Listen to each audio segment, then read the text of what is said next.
Tingnan mo ang iyong asignatura. Ito ay lalala, bombardino, krokodilo, balerina, cappuccino. Malinaw iyon. Kaya tingnan natin at isipin kung ano ang magagawa natin dito. Oo, sa tingin ko may ideya ako. Ang bilog na sponge cake na ito ay magiging perpekto para sa akin. Ngayon, maingat nating gupitin ang gitna. Magaling. Ngayon, ilagay natin sila dito at simulan ang paglalagay ng cream. Ibuhos ito ng buo. Huwag magtipid sa anumang bahagi ng ibabaw. Ngayon, ikalat ito ng pantay at voila, handa na ang tasa. Ngayon, dekorasyonan natin ito. Magdagdag ng magagandang mata, kilay, ilong, bibig, at syempre, isang hawakan. Ngayon, pupunuin natin ang magandang tasa na ito ng M&M's. Ibuhos ang mga ito direkta sa tasa. At ano ang cappuccino kung walang foam, tama? Gagamit tayo ng gatas at puting tsokolate. Ibuhos ang mga ito isa-isa. Magaling. Ngayon, gumawa ng pattern. Perfecto. Iyan na? Aba, marami iyan. Kakailanganin ng kaunting trabaho. Anong ginagawa mo, Miles? Oh, ito ang iyong gawain, Lola. Interesante. Sige, kailangan ko nang magsimula. Una, kailangan kong durugin ang cake na ito. Hahatiin natin ito sa maliliit na piraso gamit ang ating mga kamay. Ito ang tamang pagkakapare-pareho. Ngayon, kailangan natin ng kaunting cream. Ang sarap. Ibuhos natin ito ng buo. Oo, maganda yan. Ngayon, lagyan ng gatas at turugin ulit. Sawin ng mature ang lahat. Ngayon, meron na nating hubugin ito ayon sa kailangan natin. Ilipat natin ang ating masa sa isang tabla at balutin ito ng plastic na pambalot. Gumamit ng rolling pin para patagin ito sa isang layer. Magaling! Ngayon, kailangan nating putulin ang mga gilid para makagawa ng makinis at magandang layer. Simulan ang pagkalat ng cream sa ibabaw. Kapag tapos ka na, maingat na igulong ito sa isang log. Pag-ingat na huwag ka itong mabasag or mahulog. May kaunti pang natitira. Bigyan natin ng hugis ang ating masa ayon sa gusto natin at narito ang buntot at palikpik. Kaya ang natitira na lang ay kulayan ito. Gagamit tayo ng puting tsokolate para dito. Ibuhos ito ng direkta sa ibabaw ng dahan-dahan at pantay. Ngayon, magdagdag tayo ng asul. Ito ay magiging perpektong pating. Tingnan natin kung ano pa ang nakalimutan natin. Oh, sandali. Tama ang mga mata. Dito mismo at syempre, huwag kalimutan ang mga ngipin. Magaling! Lumabas ito na mas maganda kaysa sa inaasahan ko. Well, hindi problema yon. Medyo sunog ang cake ko, pero huwag mag-alala. Alam ko ang gagawin. Tatanggalin lang natin ang sunog na bahagi. At walang makakaalam. Mukhang may nabubuo na. Wow, perpektong ulo ng buhaya yan. Tingnan mo kung gaano ito kaganda. Hindi ko kailangan ito. Ngayon, kukulayan na natin ang buhaya. Mayroon akong berdeng tsokolate dito. Ibuhos ang mas maraming tsokolate sa ulo at ang sobrang tsokolate ay tatakbo papunta sa plato. And then, nadagresis mamasa at ngipin. Magaling. Pero may kulang. Alam ko kung ano yon. Perpekto ito para sa buhaya ko. Sandali lang.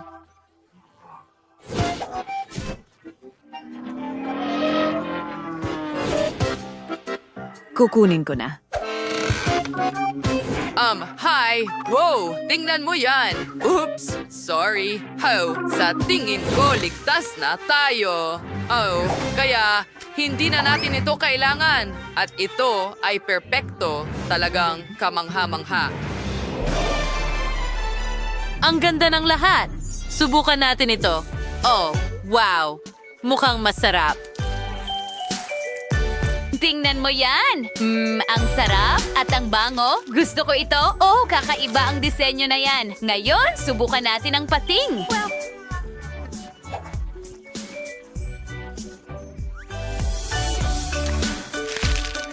Ang sarap ng lasa. At ano yon? Buwaya? Wow! Kadiri. hayaan mo akong subukan din yan. Oh, ang pangit ng lasa. Ano yan? Hindi ko kayang kainin yan. Kadiri. Well, ang nanalo ay ang cappuccino ballerina. Siyempre ako yun. Sino pa ba? Narito ang iyong karagdagang hamon. Sige, simulan mo na. Chimpanzini bananini. Boneka ambilabu. Sige, magsisimula na ako. Una, kailangan kong iguhit ang balangkas. Gagawin nating madilim ito. Ngayon, sisimulan na natin ang pagkulay. Idadagdag ang lahat ng kinakailangang kulay. Mas detalyado, mas maganda. Punuin ang natitira ng kayumangge.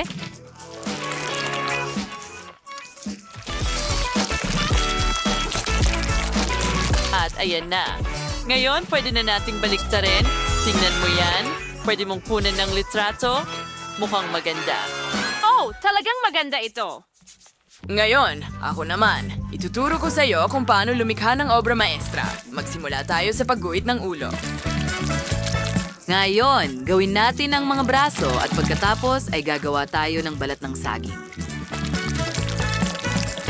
Simulan natin ang pagdagdag ng kulay sa ating obra maestra. Hindi tayo magkakamali sa paglalagay ng kaunting pink at, syempre, dilaw. Ngayon, berde at tapos na ako. Pwede na nating baliktarin. Tingnan natin kung ano ang nakuha natin. Wow! Sa tingin ko, mukhang maganda. Hindi ko magawa yon.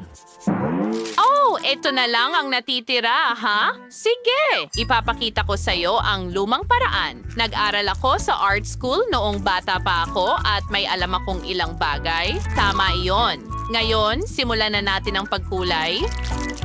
Thermolitsen has a series of coloring book para mawitch. Ang grimpala crab di hay mapaglabanan na masarap at maganda. Ganyan lang idagdag ang mga huling detalye at ngayon, dahan-dahang baliktarin ito.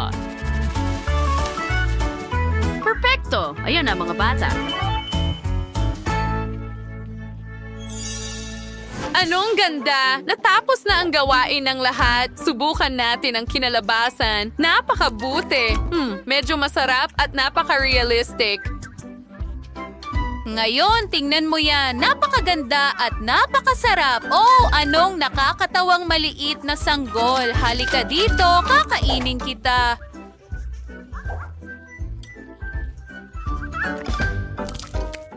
Oo, napakasarap din ito. Anong hirap na pagpili. Pero sa pagkakataong ito, lahat ay nanalo. Huray mga kaibigan. Ang gagaling natin lahat. Ngayon, gusto ko ng totoong pagkain. Gusto ko ng scrambled eggs. Gagawin natin ito. Madali lang. Handa na ako. Wow, Lola, gumising ka. Mamimiss mo ang lahat. Hello, Lola. Naririnig mo ba ako? Ano? Oh. Tumingin ka rito. Oh, madali lang yan. Tingnan mo, ibuhos ang mantika sa kawali. Heto, ikaw naman. Sige, ano ang problema? Hindi naman umuulan. Tara na. Oops, naku, may nangyaring mali. Ayos lang, hindi mo naman masisira ang lugaw, di ba? O mas tamang sabihin, hindi mo masisira ang itlog na may mantikilya. O kung ano man ang kasabihan. Sige. Kawawa ka naman. Ngayon, kunin mo ang mga itlog ng ganito. Basagin mo ito diretso sa kawali. Iyan ang mahika. Pwede kong subukan. Naku, ito. Mukhang gumagana pero hindi ito ang kailangan ko. Ayos lang yan. Huwag kang magalit, mahal. Ay, ijan on out sa masbal. Panoorin ang masterclass mula sa chef. Basken natin ang itlog at paghiwalayin ang puti mula sa pula. Itapon ang shell. Hindi mo ito kailangan. Ngayon, patihin ang iyong mga itlog gamit ang mixer. Puti muna. At tandaan, huwag ilabas ang mixer mula sa mangkok o mapupunta sa iyo ang mga itlog. Ayan na, handa na ang puti ng itlog. Ngayon, gawin mo rin ito sa pula ng itlog. Mag-ingat. Perfection. Ayan na. Ngayon, kausis. Ngayon, ibuhos natin ang ating pula ng itlog sa kawali at simulan itong lutuin. Magaling. Panahon na para sa protein Zanik pizza. Isa bawat rekalas ng pantay gamit ang kutsara. Oh, maliring, hindi mo pa ito nakikita kailanman? Aba, ikaw ay isang tunay na dalubhasa. Timplahan ko na lang ang aking ginisang itlog ngayon. Mukhang maganda. Mag-ingat. Oh, oo, mag-ingat ka. Tama yan, Lola. Oh, salamat. Nakakailang iyon. Sa tingin ko, handa na ang lahat. Ilalagay ko na ito sa plato. Hindi maganda ang itsura pero susubukan nating ayusin ito. Magdagdag tayo ng kaunting cream dito. Hindi makakasama ang whipped cream, di ba?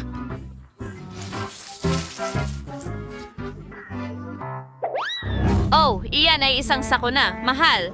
Well ha, bon appetit. Oh, talagang nagugutom ako. Mukhang interesante ito. Subukan ko nga. Diyos ko! Ano ito? Nakakadiri! Hindi ito itlog! Basurahan ito! Hindi ko ito kakainin!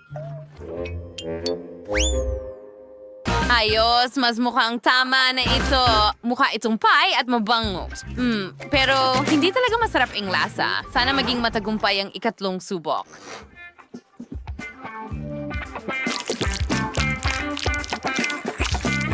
Sa wakas, nasiyahan na ako. Napakasarap na pritong itlog. Meron tayong panalo. Lola, binabati kita. Well, hindi mo kailangang pumalakpak. Nagustuhan mo ba ang aming video? Kung ganoon, pindutin ang like button at mag-subscribe sa aming channel. Kita-kits!